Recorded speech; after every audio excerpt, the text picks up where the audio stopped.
السلام عليكم ورحمة الله طلبتنا الأعزاء. اليوم عندنا المحاضرة الثالثة لمادة اللغة الإنجليزية بعنوان Medicine and Genetic Research Promise and Problems.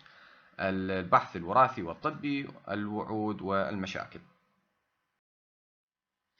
Since the 1970s, medicine has been benefiting from progress in genetic research. فمنذ سبعينات القرن الماضي استفاد ولا يزال يستفاد الطب من التقدم اللي حدث في البحث الوراثي. Decades ago, for example, scientists succeeded in identifying the genes that are associated with some serious diseases and birth defects.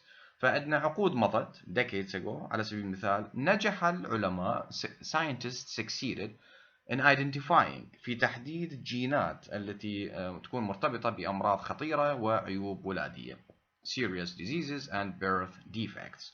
These advances helped medical science to develop tests that in turn have enabled doctors to inform their patients about the potential risks of such genes for themselves and for their children. هذا التقدم advances ساعد علوم الطب helped medical science to develop tests يطور فحوصات التي مكنت الأطباء enabled doctors لإخبار مرضاهم to inform their patients about the potential risks للمخاطر المحتملة لمثل هكذا جينات لأنفسهم for themselves and for their children ولأطفالهم. Some of the tests can determine if the patients themselves are carriers of a defective gene. فبعض من هذه الفحوصات يمكن أن تحدد إذا كان المرضى أنفسهم هم حاملين لمثل جينات مثل هكذا جينات معيبة defective gene. Others مثل الفحوصات عندنا أخرى such as مثل amniocentesis وهذا هو فحص is a test offered during pregnancy. فحص يتم عرضه خلال فترة pregnancy الحمل to check if your baby has a chromosomal or genetic condition لتحديد إذا كان الطفل لديه حالة وراثية أو chromosomal. هذا الفحص يمكن أن يحدد can identify a variety of genetically inherited and often fatal abnormalities in unborn babies. يمكن أن يحدد مجموعة متنوعة من العيوب أو abnormalities اللي تكون قاتلة أو صفات وراثية أيضا لأمراض قاتلة وصفات وراثية للجنين. These early genetic tests وهذه الفحوصات offer the possibility of slowing the spread or even eliminating a number of incurable genetic diseases. يعني ساعدت في إعطاء احتمالية أنه تقليل انتشار أو إبطاء عملية انتشار أو القضاء على عدد من الأمراض الوراثية المستعصية incurable genetic diseases أمراض وراثية مستعصية يعني غير قابلة للعلاج. We can begin to do this, health experts argue, by informing people who carry defective genes. فيمكن أن نبدأ كما يقول الخبراء الصحة أنه إخبار الناس informing people اللي حاملين لهذه الجينات المعيبة defective genes about the health risks إخبارهم بمخاطر الصحية for any children لأي طفل they might have يعني ممكن إنجابه. This practice is already quite common in many countries. فمثل هذا الشيء أو مثل هذه الممارسات هي شائعة في بلدان كثيرة. For example, after tests have shown that they have the faulty gene that causes Huntington's disease. على سبيل المثال أنه بعض ما عرضت الفحوصات أنه يعني الناس لديها جين معيب faulty gene defective gene اللي يسبب مرض هانتنغتون اللي هو slow developing but fatal neurological condition إنه هي حالة بطيئة في النمو قاتلة حالة عصبية قاتلة أو ما يسمى بموت الخلايا في المخ مرض عقلي وراثي death in brain cells. Some people have decided not to have children. يعني بعد الفحص إنه بعض الناس قرروا عدم الإنجاب. They are unwilling to take the 1 and 2 risk that a child of theirs will inherit the gene and suffer from the same condition. فهم غير راغبين. They are unwilling to take 1 and 2 risk المخاطر يعني يتعرضوا للمخاطر إنه طفل طفلهم أن ربما يكتسب inherit أو يورث هذا الجين ويعاني من نفس الحالة. In the 1990s genetic research advanced rapidly. ففي تسعينات القرن الماضي تقدم البحث الوراثي بشكل سريع. Research institutions, biotechnology companies and investors مؤسسات البحثية وشركات التقنية والمستثمرين became more aware of the enormous potential of genetic medicine. أصبحوا أكثر وعيا بالقدرة الكبيرة enormous potential قدرة كبيرة للطب الوراثي of genetic medicine. This led to a rapid increase in financial support for the field. فهذا أدى إلى زيادة سريعة في الدعم المالي لهذا المجال الذي which in turn helped researchers وساعد الباحثين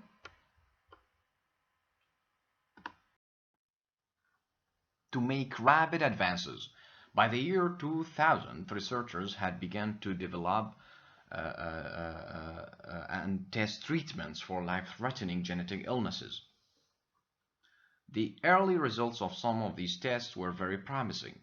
فادنا في عام 2000 أنه الباحثين بدأوا بتطوير واختبار علاجات test treatments لأمراض وراثية مهددة للحياة أي dangerous خطرة. The early results نتائج هذه الاختبارات أو العلاجات of some of these tests نعم الفحوصات were very promising كانت واعدة.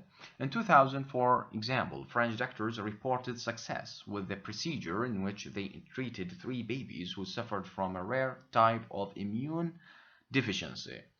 فعلى سبيل المثال عندنا أطباء فرنسيين حققوا يعني نجاح بإجراء علاج ل3 أطفال عانوا من who suffered from rare type لنوع نادر rare type of immune deficiency لعجز مناعي. They introduced into the infant's bone marrow فأدخلوا يعني في نخاع العظم لهؤلاء الرضع infant a gene that functioned normally gene كان يعني يعمل بصورة طبيعية. 10 months later بعد 10 أشهر the children's immune systems appeared completely normal. بعد 10 أشهر جهاز المناعة لهؤلاء الأطفال بدأ طبيعي بشكل كامل. However, in spite of the successes during this first decade يعني بالرغم من النجاحات اللي حدثت خلال هذا العقد أو هذه ال10 سنوات gene therapy research experienced considerable problems and limitations. فعندنا العلاج الوراثي gene therapy أو بحث العلاج الوراثي واجه مشاكل كبيرة. Some researchers overstated the progress. فبعض الباحثين ضخموا من التقدم progress that had been made and understated the many major problems. وقللوا من أهمية understated قلل من أهمية المشاكل الرئيسية الكثيرة that still remained التي بقت لحد الآن. For example, they predicted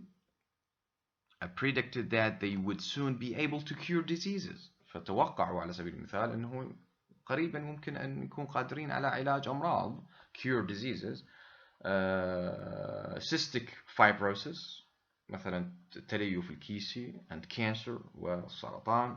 However, they ignored the fact that وتجاهلوا الحقيقة أنه their successes نجاحاتهم had occurred in small numbers of patients بعدد قليل ومحدود للمرضى with less complex genetic conditions مع حالات وراثية أقل تعقيدا. Thanks to advances in genetic research and medicine, we can look forward to a future in which babies are free of genetic disease. فيعود الفضل للتقدم في البحث الوراثي والطب الوراثي. نتطلع we can look forward to a future لمستقبل in which babies اللي فيه الأطفال are free of genetic disease خاليين أو محميين من الأمراض الوراثية. لكن there were more serious problems. First, يعني هناك مشاكل خطيرة. أولها some researchers conducted clinical trials of new procedures before sufficient evidence was available that the procedures were capable of producing scientific or medical benefit. إنه بعض الباحثين عملوا بعض التجارب لإجراءات جديدة new procedures before sufficient evidence was available قبل الحصول على دليل كاف sufficient evidence أنه هذه الإجراءات procedures were capable of producing scientific or medical benefits يعني قبل معرفة إذا كانت هذه الإجراءات تحمل أي منفعة علمية أو طبية. As a result, the success rate in many trials was disappointing. فمعدل النجاح لهذه التجارب كان محبط للآمال. Worse clinical trials sometimes took place before researchers had adequately assessed the risks to the human participants. والشيء السيء والأسوأ هو أحيانا هذه التجارب أنه تحدث قبل ما يقيم الباحثين بصورة سليمة adequately assessed يعني يقيم بصورة مناسبة يعني قبل ما يقيم الباحثين بصورة مناسبة the risks المخاطر اللي تعرض لها human participant المشاركين في هذه التجارب واللي يخضع لهذه الترايلز. In one such case عندنا حالة an 18-year-old volunteer subject عندنا متطوع عمره 18 سنة died توفى after he developed an extreme immune system reaction بعد تطوير لردة فعل لجهاز المناعي وكانت ردة فعل extreme حادة to the procedure لهذا الإجراء. These problems critics said were attributable to the relationship between commercial biotechnology companies and researchers in clinics and universities. فهذه المشاكل النقاد يعزوها إلى العلاقة attributable to يعزو إلى العلاقة بين شركات التقنية التجارية commercial تجاري and researchers والباحثين في clinics and universities who are under pressure فهؤلاء الباحثين هم تحت الضغط to find funding لإيجاد دعم مالي سيولة مالية for their work لعملهم.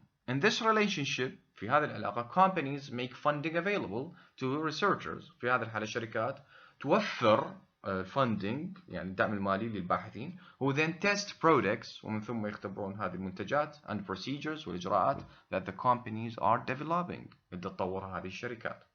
The result was predictable إنه النتيجة يمكن توقعها to make the profits that would satisfy their investors من أجل عمل الفوائد التي ترضي مستثمريهم biotech companies شركات التقنية pressed researchers تضغط على الباحثين for early clinical trials لتجارب يتم عملها بشكل سريع ومبكر. The researchers naturally wanted their funding to continue يعني بشكل طبيعي أن الباحثين يريدون الدعم المالي أن يستمر. In these circumstances في هذه الأحوال وفي هذه الأحداث some researchers understated the risks to patients فبعض الباحثين يقلل من أهمية المخاطر على المرضى and test subjects ويقيمون يعني هذه التجارب على الأشخاص and moved into clinical trials too soon وتتم هذه التجارب بشكل قريب وبشكل سريع. For many researchers in genetic medicine الكثير من الباحثين في مجال الطب الوراثي the criticism was justified أن الانتقاد مبرر مثل هكذا أعمال. They accepted the need to return to the caution يعني أنه قبلوا بحاجة الرجوع إلى الحذر في هذا العمل that is necessary in medical research اللي هو ضروري جدا في البحث الطبي. They became more careful both in deciding to proceed to clinical trials يعني أصبحوا أكثر حذرا في عملية اتخاذ القرار في متعلق إكمال أو الاستمرار في هذه التجارب and in talking about any success أو الحديث على أي نجاح they had achieved in very limited clinical trials اللي أنجزوه في تجارب محدودة جدا. They did not lose their belief in the enormous potential of gene therapy لكن لم يفقدوا يعني إيمانهم في الإمكانية الكبيرة للعلاج الوراثي لمعالجة حالات to treat conditions معالجة حالات مثل like cancer, diabetes and heart disease سرطان ومرض السكري ومرض القلب. However, they now warned that such treatment was still years وعدهم يعني أنه حذروا أنه هذا العلاج هو أو مثل هكذا العلاج تحتاج سنوات sometimes decades وعقود من الزمن في المستقبل in the future. Thank you so much for listening. شكرا جزيلا للاستماع.